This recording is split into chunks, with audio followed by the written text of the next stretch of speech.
நாமக்கல் குமாரபாளையத்தில் தனியார் கல்லூரி மாணவர்கள் 128 பேர் பாதிக்கப்பட்டனர். அவர்கள் உணவு ஒவ்வாமை ஏற்பட்டது. தற்போது அவர்கள் குடித்த குடிநீரில் சுகாதாரமின்றி இருந்தது கண்டுபிடிக்கப்பட்டிருக்கிறது. தற்போது 128 மாணவர்களும் சிகிச்சை முடிந்து வீடு திரும்பியிருக்கிறார்கள். கல்லூரிக்கு 5 நாட்கள் விடுமுறை அளிக்கப்பட்டிருக்கிறது. விடுதி மாணவர்கள் 401 பேருக்கு மாற்று இடத்திலிருந்து உணவு வழங்கவும் ஏற்பாடு செய்யப்பட்டிருக்கிறது. அண்மை செய்தியாக நாம் பார்த்து வருகிறோம். கூடுதல் விவரங்களை வழங்குவதற்காக இணைகிறார் செய்தியாளர் சதாசிவம். வணக்கம் சதாசிவம். செய்தி தொடர்பான முழு விவரங்களையும் பதிவு பண்ணுங்க.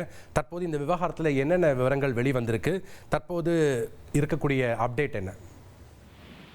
வணக்கம். அதாவது நாமக்கல் மாவட்டம் குமாரபாளையம் அருகே பல்லக்காப்ளைன் பகுதியில் பிரபலமான தனியார் கல்லூரி செயல்பட்டு வருகிறது. இந்த கல்லூரியில் 3000க்கும் மேற்பட்ட வெளி மாவட்டங்கள், வெளி மாநிலங்களைச் சேர்ந்த மாணவர்கள் தங்கி படிப்புகளை மேற்கொண்டு வருகின்றனர். இந்நிலையில் பார்த்தோம், கடந்த 26ஆம் தேதி விடுதியில் உள்ள மாணவர்களுக்கு சைவ உணவு வழங்கப்பட்டுள்ளது. இதில் மாணவிகளுக்கு என 128 பேருக்கு அடுத்தடுத்து உடல் உபாதைகள் பாதிக்கப்பட்டுள்ளது. மறுதினம் இந்த சம்பவம் குறித்த தகவல் நேற்றைய தினம் வெளியாகிய நிலையில் இது குறித்து மாவட்ட உணவு பாதுகாப்பு நியமன அலுவலர் தங்க விக்னேஷ் தலைமையிலான குழுவினர் கல்லூரி விடுதியில் உள்ள சமையலறை மற்றும் குடிநீர் சேகரிக்கக்கூடிய தொட்டி ஆகியவற்றில் ஆய்வு மேற்கொண்டனர்.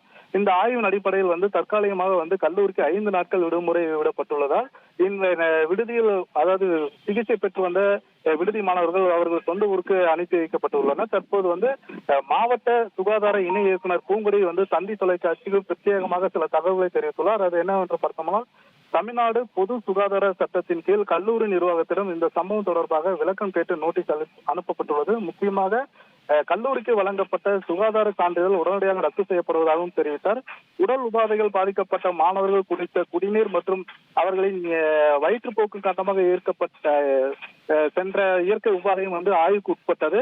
அதில் மாசு ஏற்பட்டிருப்பது ஆய்வு முடிவில் வெளியாகியுள்ளதாக தெரிவித்தார். மேலும் பாதிக்கப்பட்ட மாணவர்கள் யாரும் உள்நோயாளியாக சிகிச்சை பெறவில்லை, வயிற்றுவலி மட்டுமே உள்ளது. அதற்கு பதிலாக புறநோயாளியாக சிகிச்சை பெற்று வீடு திரும்பினர். குறிப்பாக விடுதியில் 3000க்கும் மேற்பட்ட மாணவர்கள் இருந்ததால் உடல் உபாதைகள் பாதிக்கப்பட்ட தவிர மற்ற மாணவர்களை ஒருங்கிணைத்து அவர்களுக்கு ஏதேனும் உடல் பிரச்சனைகள், உடல் வலியில் ஏதேனும் எந்த பகுதியில் உடல் வலிகள் இருக்கிறது என ஒவ்வொருத்தரையும் மருத்துவ குழுவினர் ஆலோசனை கேட்டனர். தொடர்ந்து வலி இருப்பவர்களுக்கு உடனடியாக சிகிச்சை அளிப்பதற்காக நடவடிக்கை மேற்கொள்ளப்பட்டது.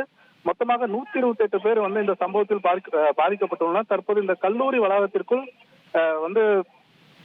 சுகாதார இணை இயக்குனர் தலைமையிலான மருத்துவ குழுவினர் சிகிச்சை அளிப்பதற்காக ஏற்பாடு செய்யப்பட்டுள்ளது. மேலும் கல்லூரி வளாகத்தில் சுகாதார தடுப்பு மற்றும் கண்காணிப்பு பணிகளை தீவிரமாக மருத்துவ குழுவினர் மேற்கொண்டு வருகின்றனர்.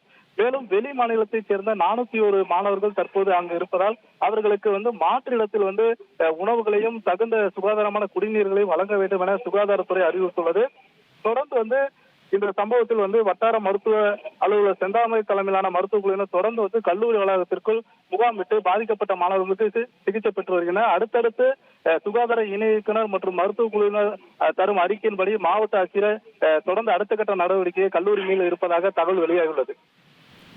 நன்றி சதாசிவம், உங்களுடைய தகவல்களுக்கு. 1,24,00,000 மனங்களை வென்ற தந்தி டிவி யூடியூப் சேனல். தவிர்க்க முடியாத தம்ப்நெயில்ஸ், கலக்கலான கான்டென்ட்ஸ். நீங்களும் இந்த குடும்பத்தில் இணைய இப்பவே சப்ஸ்கிரைப் பண்ணுங்க. அசுரபலம் கொண்ட எங்கள் டிஜிட்டல் கரங்களில் உங்கள் விளம்பரங்களை சேர்க்க வாட்ஸ்அப் பண்ணுங்க. 8939888378. Email advtthanditv@dttv.in.